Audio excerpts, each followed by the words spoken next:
नमस्ते दोस्तों, स्वागत है आपका उपागम एकेडमी पे। दोस्तों आज हम फिजिक्स के नए टॉपिक को शुरुआत करने वाले हैं और आज हम पढ़ाने वाले हैं आपको magnetic effect of current. Magnetic effect of current. Sir आप लगभग फिजिक्स के समाप्ति की ओर हैं। आप सभी वीडियो को गौर से देखोगे तो आपको ऑब्जेक्टिव्स तुरंत बनेंगे। आप बस वीडियो को जो इम्पोर्टेंट पॉइंट बताते हैं देखते चलो।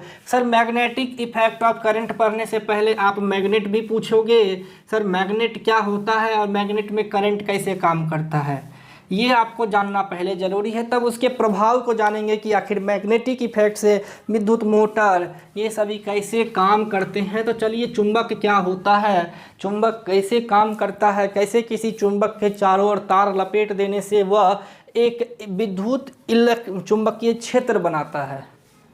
तो दोस्तों चुंबक के बारे में अगर बात किया जाए तो चुंबक एक ऐसा पदार्थ होता है जो लोहा, निकेल, क्रोमियम या और सभी एलॉय को अपनी ओर आकर्षित करता है, अट्रैक्ट करता है। चुंबक वह पदार्थ होता है, मैग्नेट के बारे में पूछा जाए तो मैग्नेट वह पदार्थ होता है जो लोहा, निकेल, क्रोमियम को अपनी ओर अट्रैक्ट करता है। इन सभी पदार्थ में जिसमें अट्रैक्ट करने की गुण हो, लोहा चुंबक या उस क्रोमियम जैसे एलॉय को, इसे हम लोग बोलते हैं चुंबक। और चुंबक में दो ध्रुव होता है, दो पोल होते हैं, दो सिरे होते हैं, एक नॉर्थ और एक साउथ। कोई भी चुंबक जो है वह दो दिशाओं को इंगित करता है, उत्तर और दक्षिण। चुंबक कभी भी कंपास में लगा हुआ जो चुंबक होगा, घुमा के छोड़ दो, उसकी जो नीडल होती है वह उत्तर दक्षिण की ओर आके रुक जाएगी। ये लिख के ले लो क्योंकि चुंबक का ऐसा गुण होता है। चलिए दोस्तों, अब हम बात करते हैं चुंबकीय पदार्थ के बारे में कि चुंबकीय पदार्थ क्या होते हैं, अनुचुंबकीय पदार्थ क्या होते हैं, प्रतिचुंबकीय पदार्थ क्या होते हैं। दोस्तों जब हम चुंबक की बात करते हैं तो वैसा पदार्थ हमने बोला कि जो निकेल, क्रोमियम या उसके एलॉय को अपनी ओर आकर्षित करते हैं उसे चुंबक बोलते हैं। यानी अगर हम अनुचुंबक की बात करें, नॉन मैग्नेटिक सबस्टांस, ऐसा पदार्थ जो नॉन मैग्नेटिक सबस्टांस हो, मतलब जो लोहा, निकेल, क्रोमियम और एलॉय को अपनी ओर आकर्षित नहीं करे, अपनी ओर अट्रैक्ट नहीं करे। अपनी ओर अट्रैक्ट करता है तो ऐसे पदार्थों को चुंबकीय पदार्थ बोलते हैं, नहीं करता है तो ऐसे पदार्थों को दोस्तों हम लोग अनुचुंबकीय पदार्थ बोलते हैं। दोस्तों आपके पास 3 पॉइंट है, प्रतिचुंबकीय, लोह चुंबकीय, अनुचुंबकीय। एग्जाम में आपको पूछा जाता है चुंबकीय पदार्थ क्या होते हैं, जो लोहा, निकेल, क्रोमियम को अपनी ओर आकर्षित करे। और ये 3 तरह के होते हैं, प्रतिचुंबकीय, लोह चुंबकीय, अनुचुंबकीय। तीनों चुंबक में हमने बोला कि यदि चुंबक के क्षेत्र में यदि कोई पदार्थ अपनी ओर आकर्षित करे या प्रतिकर्षित करे, उसे हम अलग अलग चुंबकीय सबस्टांस बोलते हैं चुंबकीय क्षेत्र में। तो सर इन तीनों को पढ़ने से पहले हमें चुंबकीय क्षेत्र पता होना चाहिए, हमें चुंबकीय बल रेखा पता होनी चाहिए और हमें चुंबकीय बल पता होना चाहिए, ताकि हम बता सकें कि इन बलों पे या इन चुंबकीय क्षेत्रों में कौन चुंबक कैसा काम करता है। तो हम अभी इन तीनों को तत्काल रहने देते हैं क्योंकि यह तीनों तभी आपको समझ में आएगा जब आपको चुंबकीय बल रेखा समझ में आएगी। तो दोस्तों हमने बोला कि मान लीजिए कि यदि यह कोई चुंबक है जिसके 2 धीरे हैं, नॉर्थ और साउथ, तो कोई भी शक्तिशाली चुंबक का अपना एक क्षेत्र होता है। दोस्तों कोई भी शक्तिशाली चुंबक का, जैसे कि हमने बोला किसी परिपथ से यदि धारा प्रभावित करा दो, धारा प्रवाहित करा देने के बाद दोस्तों वह अपना एक इलेक्ट्रिक फील्ड बनाता है। सेम दोस्तों सेम, इधर से गया, इधर से निकला, इधर से निकला, इधर से गया, इधर से निकला।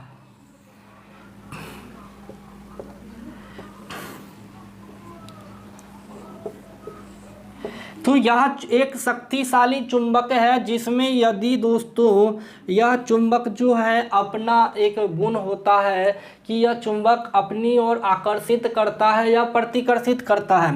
तो सर पहले दो चुंबक यदि समान पोल के अगर हमने साथ रखे हैं, यदि दो चुंबक समान पोल के साथ रखे हैं तो यह एक दूसरे को दूर ढकेलेगा, यह एक दूसरे को दूर ढकेलेगा यानी प्रतिकर्षित करेगा, यानी यह एक दूसरे को क्या कहते हैं अपोजिट डायरेक्शन में ढकेलेगा। मतलब दोस्तों कि यह दोनों एक दूसरे को अपोजिट डायरेक्शन में ढकेलेंगे। लेकिन यही दो चुंबक यदि अलग अलग पोल के हमने साथ में रख दिए हैं दोस्तों, तो यह चुंबक एक दूसरे को अपनी ओर आकर्षित करेगा और चिपक जाएगा। आप कभी किसी स्पीकर के एक गोल चुंबक को दो भागों में टूटना तोड़ना, वह दो चुंबक बन जाएंगे। उनके समान पोल वालों को अलग अगर चिपकाओगे तो वह ठेलेगा, एक दूसरे को अपोजिट करेगा, अपोजिट टर्म को चिपकाओ चिपक जाएगा। ऐसा होता है क्योंकि इन चुंबकों में जुड़ने का गुण होता है। मेरे पास तो कुछ एग्जाम्पल दिख नहीं रहा है। एक एग्जाम्पल मेरे पास यह ब्लूटूथ है दोस्तों। इन ब्लूटूथों में अपोजिट पोल है सर, इसमें कोई और नॉर्थ होगा या इसमें साउथ होगा। जब हम इनको करीब लाते हैं तो देखिएगा ये एकदम कोशिश करेगा, यह बल लगा रहा है, चुंबकीय बल की चिपक जाना। हम अपने हाथ को कांस्टेंट रखे हुए हैं, यह दोनों एक दूसरे को खींच रहा है। यदि यही पोल को हमने समान करके रखा रहता, अब देखो नहीं चिपकेगा, कितनों कोशिश कर लो, क्योंकि अब इस पे चुंबकीय प्रभाव इस साइड से दिशा है। तो दिशा याद रखिएगा कि दिशा चुंबकीय क्षेत्रों में इम्पोर्टेंट रोल अदा करता है। अब हमने पढ़ाया कि सर इन तीनों चीज़ों में क्या मतलब रखना है, तो पहला एक एक करके आते हैं।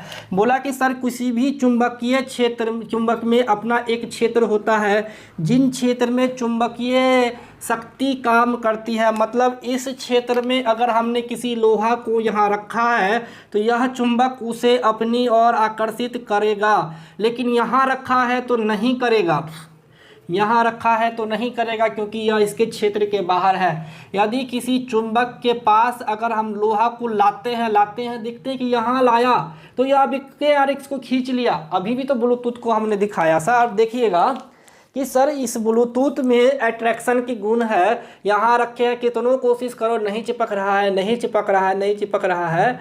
लेकिन यहाँ ला रहे हैं, देखो ये एकदम ये दोनों एक दूसरे को बल लगा रहा है। आपको बल वो महसूस होगा, हार्ड चुंबक लोगे तो और महसूस होगा। मतलब कि इसका भी एक क्षेत्र होता है, इसे बोलते हैं चुंबकीय क्षेत्र। इसे बोलते हैं चुंबकीय क्षेत्र, जहां चुंबक अपनी शक्तियों को दिखा पाता है, दर्शा पाता है, जहां वो अपोजिट पोल वाले पोल को चुंबक को धक्का मार के हटा सकता है। सर अब हमने बोला कि इस चुंबक का क्षेत्र यहाँ तक है और इस चुंबक का क्षेत्र यहाँ तक है, कोई प्रभाव नहीं पड़ेगा, दोनों तो क्षेत्र अलग अलग है। जब तक कि यह चुंबक इस क्षेत्र में नहीं आ जाता है तब तक यह ना आकर्षित करेगा ना प्रतिकर्षित करेगा। सेम चीज़ें हम अब आते हैं क्षेत्र पे। तो चुंबकीय क्षेत्र हम आपको बता दिए दोस्तों कि चुंबकीय क्षेत्र किसी चुंबक का वह क्षेत्र होता है जिसमें चुंबकीय शक्तियाँ काम करती है। जैसे कि दोस्तों चुंबकीय कंपास में भी एक चुंबकीय बल रेखा होती है जो कि एक निश्चित दिशा को दिखाता है। अगर हम किसी कंपास के अंदर एल्युमिनियम या पीतल के अंदर अगर हमने एक फिक्स करके एक चुंबकीय निडल को फिक्स कर दिया तो दोस्तों यह ऑलवेज उत्तर दक्षिण दिशा को दिखाएगी। घुमा दो फिर भी यह उत्तर दक्षिण दिशा पे रुकेगी, क्योंकि चुंबक में दो ही पोल होते हैं, एक साउथ एक नॉर्थ एक साउथ पोल होता है। और इसमें एक क्वेश्चंस पूछा जाता है दोस्तों चुंबकीय बल रेखा के बारे में। चलिए चुंबकीय बल रेखा में पूछा जाता है कि सर चुंबकीय बल रेखा किस दिशा से किस दिशा की ओर गमन करती है या दिखाती है। तो यह ऑलवेज नॉर्थ टू साउथ चलती है, जैसा कि हमने अभी दिखाया है। चुंबकीय बल रेखाओं की गुण की बात की जाए तो चुंबकीय बल रेखाएं उत्तरी ध्रुव से निकल के दक्षिणी ध्रुव की ओर जाती है और एक बंद वक्र बनाती है। यह पूछा जाता है कि डायरेक्शन क्या होगा, इसीलिए कंपास उत्तर दक्षिण दिशाओं को दिखाता है। अब हम आते हैं चुंबकीय क्षेत्र के बारे में।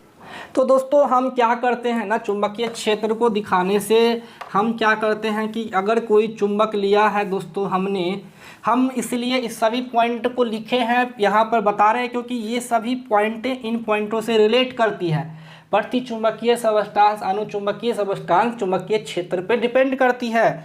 इसीलिए अभी बता रहे हैं दोस्तों, यदि किसी भी चुंबक पे हमने बहुत सारे तार लपेट दिए हैं और उससे कोई चार्ज फ्लो कर रहा है, उस चार्ज का मान Q है, वोल्टेज V है, तो इस पे लगने वाला बल, चुंबक के द्वारा उत्पन्न चुंबकीय बल QVB और एक एंगल बनाता है दोस्तों। वह एंगल I और B के बीच में वह होता है थीटा, और वो होता है इसका कंपोनेंट वैल्यू साइन थीटा। इसको डेरिवाइव नहीं कर रहे हैं, डेराइव करने के लिए आप अब वो जेईई मेन सर का टॉपिक है जिसमें कि ड्राइव भी नहीं पूछता है, फॉर्मूला पूछता है। ड्राइव हम नहीं कर रहे हैं दोस्तों, चाहो तो हम ड्राइव कर सकते हैं, लेकिन वो टाइम वेस्ट है, एग्जाम में आपको वो सभी चीज़ें नहीं आती है। मतलब दोस्तों, यदि किसी भी परिपथ में किसी चुंबक के चारों ओर अगर हमने एक तार लपेट दिया है, तो इससे प्रभावित यदि कोई पॉजिटिव धारा, हम अगर पोटेंशियल की बात करें तो यह पॉजिटिव से नेगेटिव की ओर जा रहा है। अगर कोई भी पॉजिटिव धारा नेगेटिव की ओर जाने के लिए जिस चुंबकीय क्षेत्र में गमन करता है, उस चुंबकीय क्षेत्र को हम B से डिनोट करते हैं, यानी मैग्नेटिक फील्ड, यानी चुंबकीय क्षेत्र को हमने B से डिनोट किया, चार्ज डेवलप को Q बोला, और इसके कारण उत्पन्न पोटेंशियल वोल्टेज यदि V हो, तो टोटल चुंबकीय बल जो होता है ना, वह जो होता है वो चार्ज, वोल्टेज और क्षेत्र के मल्टीपल का एंगल समानुपाती होता है, यानी साइन थीटा होता है, जो कि हमने नीचे देखा है। ठीक है दोस्तों, तो अब यहाँ से आपको क्या क्या पूछा जा सकता है। अब इस फॉर्मूले से बल बराबर QVB पूछा जाता है। चुंबकीय क्षेत्र को सबसे पहले टेस्ला ने बताया था, तो आप अगर इसका यूनिट पूछा जाए मैग्नेटिक फील्ड का अगर यूनिट पूछा जाए, वह टेस्ला होता है सर, टेस्ला होता है। अगर मैग्नेटिक फील्ड का कभी भी फॉर्मूला या पूछा जाए तो वह टेस्ला होता है, और एक टेस्ला बराबर यहाँ से आप निकाल सकते हो B बराबर F/Q भी साइन थीटा का 9 यूनिट होता है। हम इसलिए यूनिट के लिए हम सिर्फ बता रहे हैं। इसका न्यूटन, कूलम और वोल्टेज का क्या होता है भाई? वोल्टेज का वोल्ट होता है, वोल्टेज का वोल्ट होता है। तो न्यूटन पर कूलम इंटू वोल्ट इसका यूनिट होता है, न्यूटन पर कूलम इंटू वोल्ट इसका यूनिट होता है, एम्पियर मीटर बोलते हैं। अगर इसके किसी और यूनिट की बात की जाए तो इसको और डिफाइन करते हैं सर, हम और डिफाइन करते हैं। यदि किसी परिपथ में हमने L लंबाई की तार बिछा दी है और उत्पन्न चुंबकीय फील्ड B है, करंट I सप्लाई किया है, तो सर उस पे जो लगने वाला बल है वह करंट, चुंबकीय क्षेत्र और तार की लंबाई के गुणनफल के बराबर होता है। तो सर आप अब यहाँ से यूनिट निकाल सकते हो चुंबकीय क्षेत्र का। चुंबकीय क्षेत्र का ये दो फॉर्मूला होता है, जब चार्ज के सेंस में निकालो और जब करंट के सेंस में निकालो। चार्ज, वोल्टेज और करंट तार की लंबाई के सेंस में निकालो। तो सर यहाँ B बराबर F/, हम लिख सकते हैं क्या, IL साइन थीटा। अगर यूनिट की बात की जाए तो सर इसका यूनिट होता है न्यूटन, इसका होता है एम्पियर, L का होता है मीटर, साइन थीटा का 9 यूनिट। सर हमने बोला कि B 1 टेस्ला होता है, तो 1 टेस्ला बराबर हम लिख सकते हैं कितना sir, 1 newton ampere inverse metre inverse. और सर इसकी छोटी इकाई क्वेश्चन पूछा जाता है, चुंबकीय क्षेत्र की छोटी इकाई, चुंबकीय क्षेत्र की छोटी इकाई, लाइन भी चला गया। छोटी इकाई सर होता है गॉस, और एक गॉस, छोटी इकाई क्या होता है सर, ये होता है गॉस, ये होता है गॉस। और सर अगर गॉस की बात की जाए तो एक गॉस 10⁴ टेस्ला के बराबर होता है। 10⁴ टेस्ला एक गॉस के बराबर होता है। चुंबकीय क्षेत्र को वेबर साहब ने भी डिफाइन किया है। ये उल्टा बोल दिया दोस्तों, 10⁻⁻4 टेस्ला होता है, सॉरी, एक गॉस छोटा इकाई है ना, उल्टा हो जाएगा। ये होता है एक टेस्ला बराबर होता है 10⁻4 गॉस, ये माइनस होगा यहाँ पे, एक टेस्ला बराबर ये होता है, तो गॉस छोटी इकाई है, -4 हो जाएगा।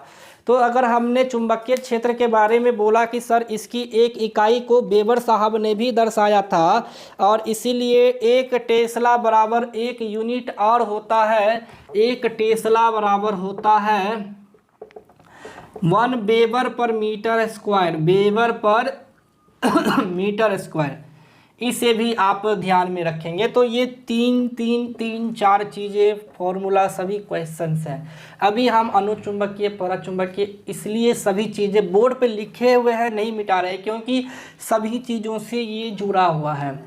तो अब हमने अनुचुंबकीय पराचुंबकीय के बारे में पढ़ने से पहले हमने चुंबकीय क्षेत्र जान लिया, टेस्ला जान लिया, गॉस को जान लिया, वेबर को जान लिया, फोर्स को जान लिया। तो अब हम पढ़ते हैं अनुचुंबकीय और प्रतिचुंबकीय। तो दोस्तों अब चुंबकीय क्षेत्र जानने के बाद आप अब इन्हें पढ़ोगे तो आपको अब बहुत आसानी से समझ में आएगा कि सर अगर यह नॉर्थ साउथ है, हमने बोला कि सर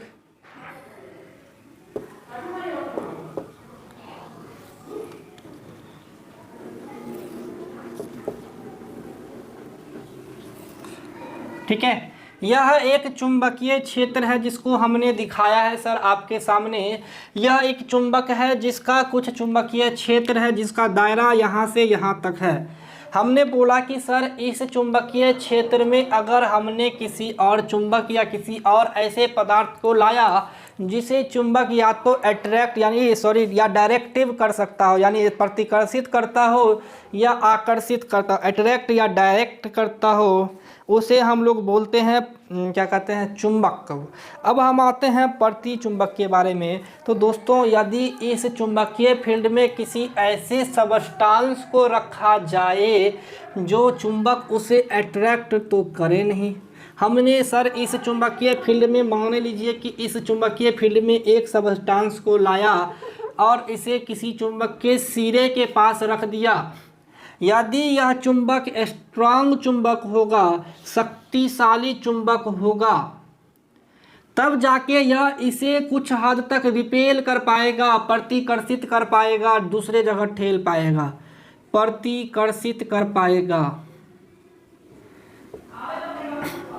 मतलब दोस्तों यदि हमने एक स्ट्रांग चुंबक रखा है तो यह इस सबस्टांस को कुछ हद तक प्रतिकर्षित कर पा रहा है, इसीलिए इसका नाम प्रतिचुंबकीय रखा है। चुंबक के प्रति रूप में नेगेटिव के क्षेत्र में काम करता है। मतलब दोस्तों अगर हम साफ साफ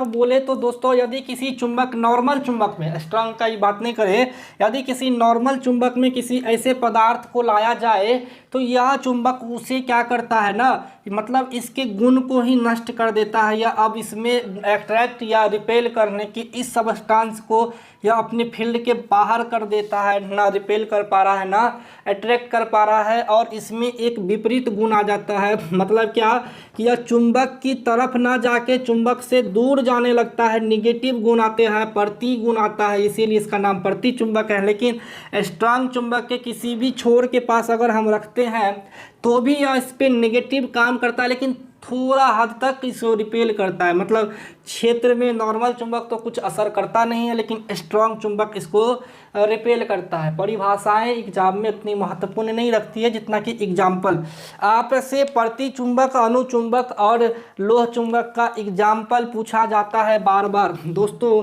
एग्जाम्पल से पहले कुछ गुण, जैसे कि अभी हमने बोला कि निगेटिव काम करता है, मतलब दोस्तों ये प्रतिचुंबकीय पदार्थों की प्रवृत्ति क्या होगी, प्रवृत्ति मतलब इसका नेचर क्या होगा, तो चुंबकीय नेचर नहीं के बराबर होगा, तब तो यह ना आ पा रहा, चुंबक के पास आ ही नहीं पा रहा है, इसके क्षेत्र के अंदर पूरा अंदर घुस ही नहीं पा रहा है। चुंबकीय प्रवृत्ति, चुंबकीय प्रबलता, प्रवृत्ति बहुत कम होगी और निगेटिव होगी। निगेटिव कहने का मतलब बेटा यह आने की जगह रूट के पीछे जा रहा है, तो निगेटिव होगी, प्रवृत्ति क्या होगी, कम और नेगेटिव टेम्परेचर पे यह गुण निर्भर नहीं करता है। अब इसीलिए हम क्या करते हैं कि प्रति चुंबकीय पदार्थ को जब दो अलग अलग, जैसे कि एक चुंबक यहाँ रखा है और एक चुंबक यहाँ रखा है, दो अलग अलग क्या कहते हैं प्रवृत्ति के और सेंस में क्या बोलते हैं उसे, तीव्रता।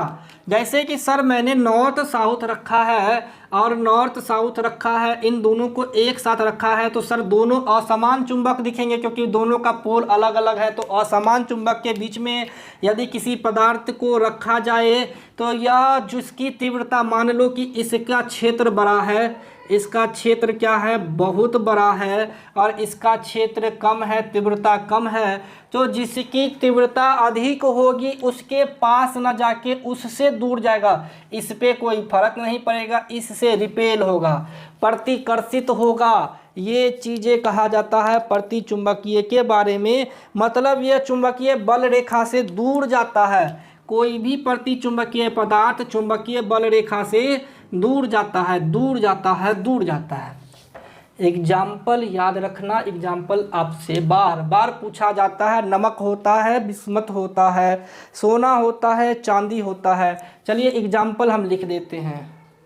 तो दोस्तों अगर प्रति चुंबकीय पदार्थों की आपको एग्जाम्पल में सबसे ज़्यादा इसके गुण नहीं, केवल और केवल एग्जाम्पल पूछा जाता है कि क्या हीरा किस तरह का चुंबक है, ऑप्शन में ABC नन ऑफ दीज दे देगा, और आपको मारना है कि सर हीरा प्रति चुंबकीय डायामैग्नेटिक। ऐसा इसीलिए क्योंकि सर चुंबक के पास लाने पे या चुंबक से दूर भाग जाता है।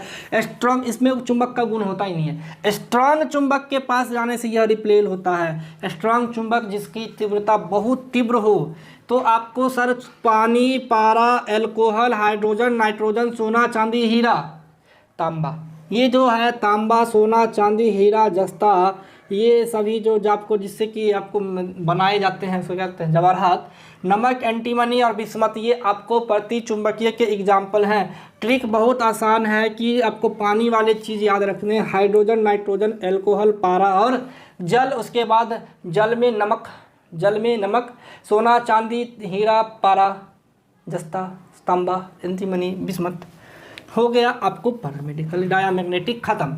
अब चुंबकीय क्षेत्र पढ़ाने से हमें डायामैग्नेटिक चीज़ें तो पता चल गई। अब अगर हम दोस्तों पूछें कि सर परलोह चुंबकीय क्या होता है, आप तुरंत बोल दोगे कि सर अगर कोई चुंबक है और अगर चुंबकीय क्षेत्र में हम किसी वस्तु को रखते हैं, किसी वस्तु को एकदम स्ट्रांग रूप से इसको खींच लेगा, चुंबक क्या करेगा, तुरंत, अगर यह लोहा है या चुंबक है, इसको तुरंत अपनी ओर खींचेगा। लोह चुंबकीय कहलाता है, फेरोमैग्नेटिक कहलाता है। मतलब वैसा पदार्थ दोस्तों जो चुंबक के करीब लाने पे चुंबकीय क्षेत्र में जैसे ही रखेंगे वह चुंबक की ओर आकर्षित होकर चुंबक से चिपक जाएगा।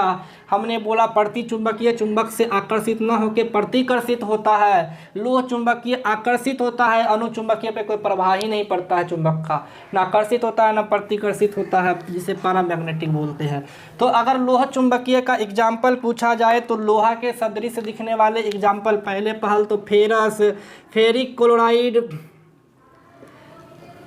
उसके बाद लोहा है, निकेल है, क्रोमियम है, ये सभी आपको लोह चुंबकीय हैं। कोबाल्ट होता है शायद एक और, कोबाल्ट होता है, मैग्नेटाइट होता है, जहाँ तक हमको याद है कोबाल्ट होता है, लोहा के अयस्क, मैग्नेटाइट, ये सभी एग्जाम्पल हैं लोह चुंबकीय के दोस्तों। तो आप तो समझ गए कि प्रति चुंबकीय चुंबकीय क्षेत्र से बाहर, लोह चुंबकीय अंदर, अनुचुंबकीय प्रभावहीन होता है। एग्जाम्पल याद रख लीजिएगा दोस्तों।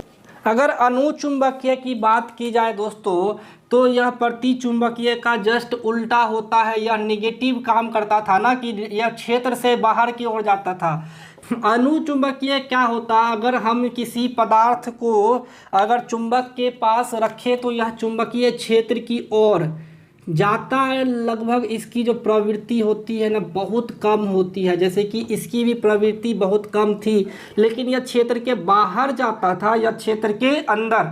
तो सर जब इसकी प्रवृत्ति कम होगी किसी चुंबक के पास, अगर तुम अनुचुंबकीय यानी पैरामेडिकल पदार्थ को रखोगे, यह बहुत कम जाके इसकी ओर आकर्षित होगा, जैसे कि प्रति चुंबकीय बहुत कम रिपेल होता था, यह बहुत कम अट्रैक्ट होगा, नहीं के बराबर।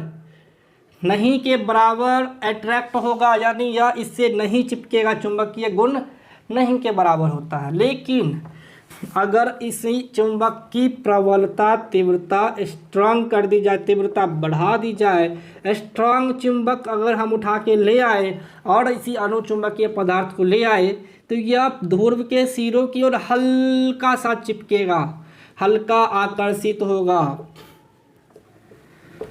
समझ में आ रहा होगा दोस्तों, हल्का आकर्षित होगा। जिस तरह प्रतिचुंबकीय रिपेल होता था, यह थोड़ा आकर्षित होता है। एग्जाम्पल पूछा जाता है, हम उसे बता देते हैं दोस्तों। एग्जाम्पल बार बार पूछा जाता है तो एग्जाम्पल याद रखिएगा। अणुचुंबकीय का होता है aluminium, sodium, platinum, manganese, copper, chloride और नमक का घोल। नमक प्रतिचुंबकीय, नमक का घोल अणुचुंबकीय। और ऑक्सीजन, ऑक्सीजन के बारे में बहुत बार पूछा गया है कि ये अणुचुंबकीय है कि प्रतिचुंबकीय है, तो आप इसे अणुचुंबकीय यानी पैरामैग्नेटिक बोलिएगा। इंग्लिश हिंदी दोनों में आपको हम ये समझा चुके हैं।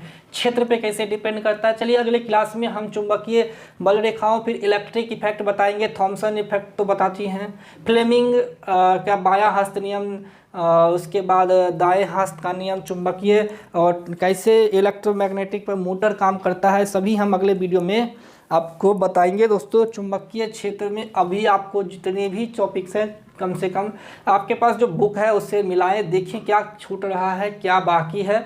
आप हमें बताएं कि सर ये चीज़ें आपने नहीं पढ़ाई है, हम उसे कवर करने की कोशिश करेंगे। चलिए दोस्तों, अब हम बात करते हैं लोह चुंबकीय, प्रतिचुंबकीय और अणुचुंबकीय में अंतर के बारे में। तो चलिए दोस्तों, अब हम चर्चा करते हैं कि लोह चुंबकीय, प्रतिचुंबकीय और अणुचुंबकीय एग्जाम्पल। और तो दोस्तों हमने आपको बता दिया कि कैसे प्रतिचुंबकीय, लोह चुंबकीय और अणुचुंबकीय काम करता है। एग्जाम्पल की बात की जाए तो लोह चुंबकीय में हमने बोला जैसे लोहा, निकेल, क्रोमियम जो कि चुंबक की और मजबूती से आकर्षित हो। अणुचुंबकीय आकर्षण हो लेकिन मंद मंद मतलब कम, कम मतलब हल्का, लिटिल बोल सकते हैं, थोड़ा सा आकर्षित होता है लेकिन यह प्रतिकर्षित होता है। हमने अणुचुंबकीय में ऑक्सीजन का नाम बोला था कि बार बार एग्जाम में पूछा जाता है। लिक्विड आपको क्या इसमें नमक बोला था, और यहाँ नमक, बिस्मत, सोना, चांदी, जस्ता, हीरा प्रतिचुंबकीय में बोला था।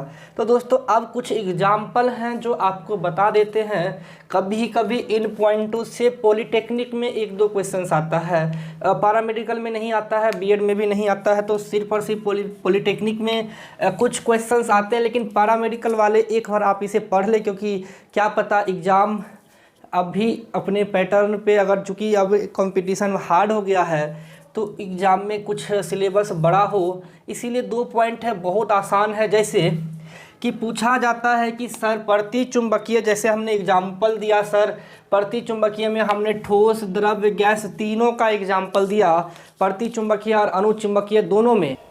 जैसे दोस्तों अगर हम लिक्विड की बात करें तो हमने पारा की बात की, गैस की बात करें तो हाइड्रोजन की बात की, सोना, चांदी, जस्ता सॉलिड है। अगर हम इसमें ठोस की बात करें तो कॉपर की बात की है, लिक्विड NaCl और ऑक्सीजन गैसेस की बात की थी दोस्तों। मतलब अणुचुंबकीय यानी पैरामैग्नेटिक और प्रतिचुंबकीय यानी डायामैग्नेटिक आपको ठोस, द्रव, गैस तीनों में मिल सकता है। लेकिन जो लोह चुंबकीय होते हैं वो रवादार, खुरखुरे होते हैं, जो ठोस होते हैं दोस्तों। लोह चुंबकीय रवादार ठोस होते हैं जो कि चुंबक की ओर मजबूती से अट्रैक्ट होते हैं, आकर्षित होते हैं। मजबूती कहने का मतलब स्ट्रांग, स्ट्रांग रूप से, मजबूत रूप से चुंबक की तरफ चिपक जाते हैं। जबकि ये लोग जो है आसानी से चिपकते या दूर नहीं जाते हैं। प्रतिचुंबकीय में प्रतिकर्षण मतलब दूर जाने का गुण होता है और इन दोनों में आकर्षण का गुण होता है। लोहा में सबसे ज़्यादा तीव्र आकर्षण का गुण होता है। अब हम के का मान, सर के का मान हम बता चुके थे कि परमेबिलिटी की बात की थी कि किसी मीडियम में परमेबिलिटी बटा एयर में परमेबिलिटी जो है वो के होता है। दोस्तों हम पिछले वीडियो में इसके बारे में आपको हम बता चुके हैं, रिलेटिव परमेबिलिटी के बारे में। इसके बाद दोस्तों के का मान, चूँकि प्रतिकर्षण होता है निगेटिव होगा, एट्रैक्शन होता है तो पॉजिटिव होगा। इसी तरह दोस्तों म्यू का मान अगर निगेटिव है के का मान तो 1 से कम होगा, पॉजिटिव है तो 1 से ज़्यादा होगा, और अत्यधिक पॉजिटिव है तो अट्रैक्शन को पॉजिटिव से डिनोट किया तो आपको रिलेटिव परमेबिलिटी हमने बोला चुंबकशीलता म्यू नॉट होता है 4 पाई 10⁻⁻7 इसका वैल्यू होता है। ये हमने आपको पिछले वीडियो में बता चुके हैं। अगर दोस्तों ये कहता है कि अगर कोई डाईमैग्नेट का छड़ हो, अगर हमने कोई रॉड लिया जो डाईमैग्नेट का हो, यानी मान लो कि मैंने कोई चांदी का रॉड लिया और मैंने कोई कॉपर का रॉड लिया, तो जब हम एक चुंबकीय क्षेत्र किसी चुंबकीय क्षेत्र में इस रॉड को हम डायरेक्ट छोड़ देंगे तो यह रॉड क्षेत्र के परपेंडिकुलर हो जाता है यदि डायामैग्नेट होता है, और यही रॉड क्षेत्र के पैरेलल हो जाता है यदि पैरामैग्नेट होता है, और अगर यह फेरोमैग्नेट हो तो भी पैरेलल होता है। लेकिन इन दोनों में मैंने डॉटेड लाइन बोला, मतलब यह कोशिश करता है कि पैरेलल हो जाए, यह कोशिश करता है कि हम इसके परपेंडिकुलर हो जाए। फेरोमैग्नेट कोशिश नहीं करता है, सीधा पैरेलल हो जाता है। क्यूरी पॉइंट दोस्तों हम जब पढ़ेंगे आगे कि हर चुंबकीय पदार्थ का एक क्वेरी पॉइंट होता है। अगर किसी पदार्थ में प्रतिकर्षण होता है तो उसका क्यूरी पॉइंट नहीं होता है, आकर्षण में होता है, लेकिन चूंकि कम आकर्षण है तो उसका वैल्यू कांस्टेंट नियत नहीं होगा, इसका वैल्यू नियत होता है। एक पॉइंट रह गया दोस्तों, वह है टेम्परेचर। तो हम कहीं मिटाएं क्या, किसी पॉइंट को मिटाते हैं दोस्तों। टेम्परेचर का नो इफेक्ट होता है किस पे, प्रति चुंबकीय पे। अगर हम टेम्परेचर की बात अनुचुंबकीय पे करें तो के का मान जो है ना कम होता है, पॉजिटिव होता है, इसीलिए तापमान बढ़ने पर यह के इन्वर्सली प्रोपोर्शनल होता है। तो के का मान कम जाएगा यदि टेम्परेचर बढ़ेगा, अपोजिट होता है, लेकिन हल्का कम जाएगा। ये अनुचुंबकीय में जो है के का मान हमेशा कम जाता है, हमने बोला है। और इसमें अगर चूँकि स्ट्रांग है ये फेरोमैग्नेट तो के का मान बहुत ज़्यादा नियत रूप से घटते रहेगा जैसे जैसे टेम्परेचर बढ़ेगा। लेकिन यहाँ है कि एक फिक्स पॉइंट पर के का मान घटता है क्योंकि बहुत कम मंद मतलब हल्का आकर्षण होता है। तो यह तो तीनों में अंतर हो गया दोस्तों। अब पृथ्वी पे हम दिक्पात कोण और नमन कोण की बात करेंगे कि पृथ्वी पे चुंबकीय इफेक्ट क्या है।